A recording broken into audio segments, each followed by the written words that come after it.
Although Arsenal fans are some of the most insufferable fans in the league, I do think that there are other toxic fans inside their own club. I do think maybe the negativity makes Arsenal fans lose perspective. And Arsenal just beat Spurs. They've just won a North London derby.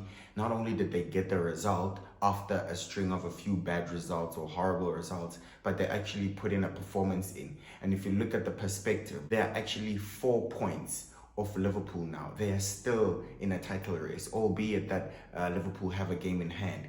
But right now, they're the only realistic team that I think are challenging Liverpool. And if you think about it and put it into perspective, Arsenal have now been in 3 consecutive title races.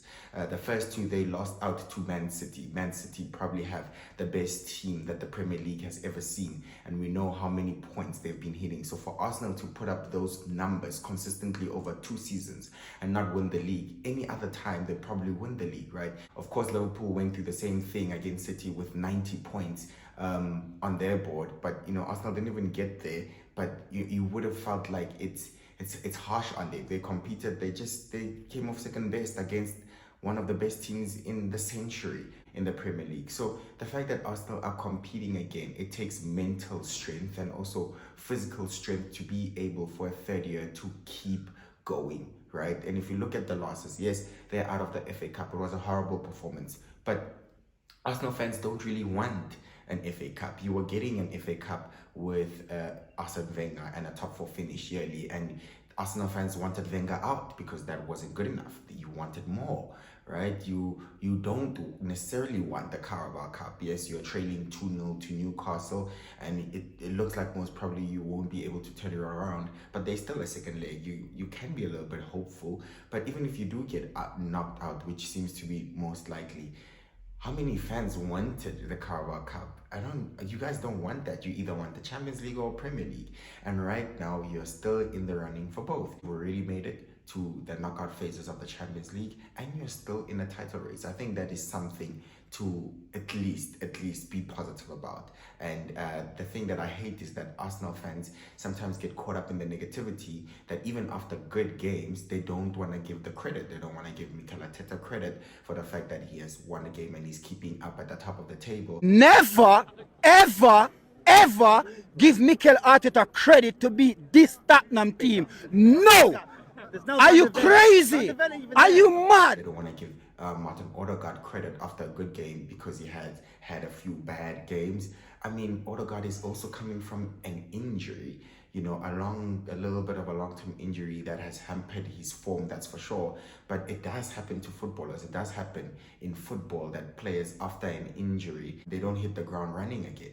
So he put in a great performance last night, so why don't you give him the credit? It's always, yes, we won, but Spurs are terrible.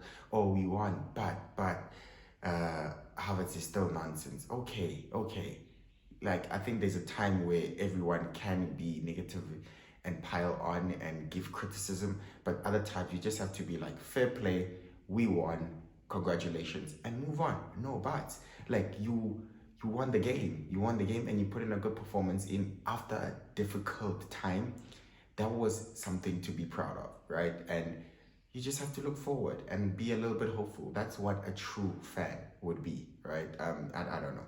I think there's a lot more positives that you can take from Arsenal's form in the league. It's just that probably the pressure that Liverpool have put with Ancelotti being new at Liverpool and the fact that he's taken control and charge of the title race after Mikel Arteta came so close last season. Everyone was waiting for the City dip. It came, but maybe it looks like the other coaches weren't necessarily ready to capitalize on it, but Liverpool have with Ancelotti, and maybe that's frustrating to Arsenal fans.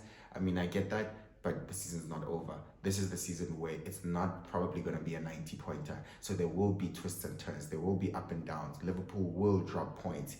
You just have to get yourself together, get a run going, get 5 wins in a row or something, and let's see how it looks like after every month.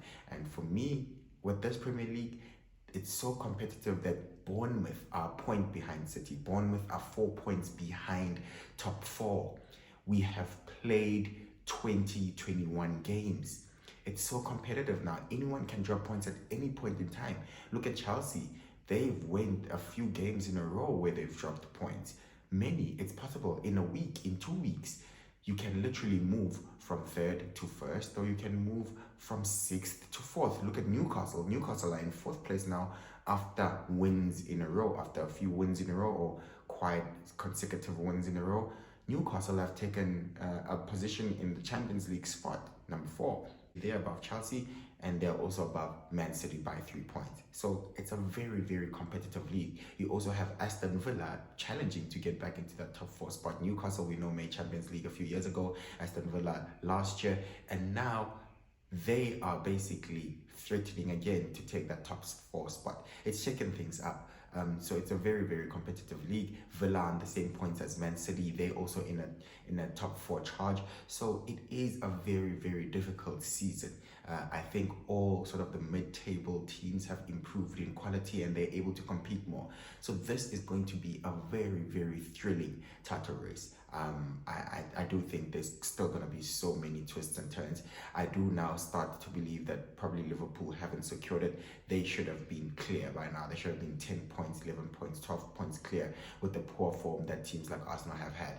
You have Forest that are now in 3rd place. I don't necessarily think Forest will be able to hold on. I do think they will drop out of the top 4 come May. So yeah, maybe that might be a little bit unfortunate, but you also have Forest challenging now. Some people might even say they're in the title race because, you know, they're just 2 points off Arsenal in 3rd. So yeah, I don't think necessarily Forest are in the title race. I do think they will fall off, but it just shows that the level of competition has increased so much in the Premier League.